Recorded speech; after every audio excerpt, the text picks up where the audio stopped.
Halo, sahabat sehat. Pada edisi kali ini akan membahas suatu profesi yang sangat mulia. Kita akan menyusuri jejak sejarah berdirinya profesi dokter di Indonesia dan memahami lebih dalam peta spesialisasi kedokteran yang membuat layanan kesehatan kita semakin maju dan terpercaya. Pada tahun 1849, pemerintah Hindia Belanda mendirikan Sekolah Dokter Jawa di Batavia. Tujuannya waktu itu terbatas, mencetak tenaga medis untuk melayani kebutuhan pasukan dan pegawai Belanda. Lulusannya disebut dokter Jawa, dengan kompetensi yang sengaja dibatasi. Pada 1875, sekolah ini ditingkatkan menjadi Stovia, yang menjadi institusi pendidikan bergengsi dan mencetak kaum intelektual pribumi pertama. Lulusan Stovia inilah yang kemudian menjadi motor penggerak kebangkitan nasional. Mereka bukan hanya mengobati penyakit, tetapi juga menyadarkan bangsa. Pada 1908, dengan inspirasi dari Dr. Wahidin Sudirohosodo, para mahasiswa Stovia yang dipimpin Dr. Sutomo mendirikan Boedi Otomo, organisasi modern pertama yang menandai awal kebangkitan nasional. Inilah momen di mana stetoskop dan semangat kebangsaan berpadu, lompat ke masa setelah kemerdekaan. Situasinya terpecah belah. Ada dokter yang berpengalaman di wilayah republik dan ada yang di wilayah pendudukan. Untuk menyatukan visi dan profesi ini, pada 30 Juli sampai 2 Agustus 1950, diadakan Muktamar Dokter Warga Negara Indonesia. Setelah kemerdekaan, ilmu kedokteran berkembang sangat pesat. Mustahil seorang dokter menguasai semua bidang. Oleh karena itu, lahirlah berbagai spesialisasi untuk pendalaman yang lebih fokus. Pendidikan untuk menjadi dokter spesialis ini membutuhkan komitmen tambahan 4 hingga 6 tahun setelah menjadi dokter umum. Mari kita lihat kategorinya. Kelompok pertama adalah spesialisasi bedah.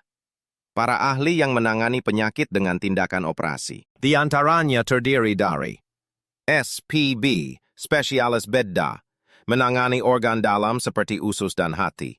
SPOT, Spesialis Ortopedi, adalah ahli tulang dan sendi. SPBS, Spesialis Bedah Saraf, fokus pada operasi otak dan saraf. SPBTKV, Spesialis Bedah Jantung dan Pembuluh Darah, melakukan operasi bypass hingga katup jantung. SPU, Spesialis Urologi, khusus menangani saluran kemih dan reproduksi pria. SPOG, Spesialis Kebidanan dan Kandungan, meski sering dikaitkan dengan persalinan, juga melakukan banyak tindakan bedah kompleks pada sistem reproduksi wanita. Kelompok kedua adalah spesialisasi non-bedah atau physicians, yang berfokus pada diagnosis dan terapi dengan obat-obatan dan manajemen medis.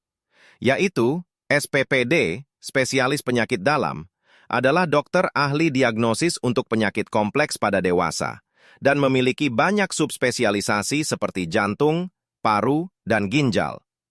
SPA, Spesialis Kesehatan Anak, adalah SPPD-nya dunia anak. SPJP, Spesialis Kardiologi, kini adalah spesialis tersendiri untuk penyakit jantung. SPN, Spesialis Neurologi, menangani stroke, epilepsi, dan penyakit saraf. SPKJ, Spesialis Psikiatri, berfokus pada kesehatan jiwa dan mental. Selain dua kelompok raksasa itu, ada pilar penunjang yang sangat krusial, yaitu SPAN, Spesialis Anestesi, adalah ahli yang membuat tindakan operasi tidak terasa sakit dan menjaga nyawa pasien di ICU. SPRAD, Spesialis Radiologi, adalah mata dari dunia medis yang membacakan cerita dari hasil röntgen, CT scan, hingga MRI. SPM, Spesialis Mata. SPTHTKL, Spesialis Telinga, Hidung, Tenggorokan. Dan SPDV, Spesialis Kulit dan Kelamin, adalah ahli-ahli di organ spesifik yang langsung berinteraksi dengan pasien. Jadi, dari perjalanan sejarah, kita melihat bahwa profesi dokter di Indonesia lahir dari rahim perjuangan bangsa. Mereka adalah kaum terpelajar yang mempelopori perubahan. Hari ini, semangat itu terus hidup melalui dedikasi mereka yang tersebar dalam berbagai bidang spesialisasi yang saling bersinergi. Dari ahli bedah yang memegang pisau bedah, dokter penyakit dalam yang ahli diagnosa, hingga dokter anak yang merawat generasi penerus. Setiap spesialisasi adalah bagian dari sebuah sistem besar yang bertujuan, satu, menjaga kesehatan dan menyelamatkan nyawa bangsa Indonesia. Terima kasih. Mari kita beri apresiasi setinggi-tingginya untuk para pejuang kesehatan kita.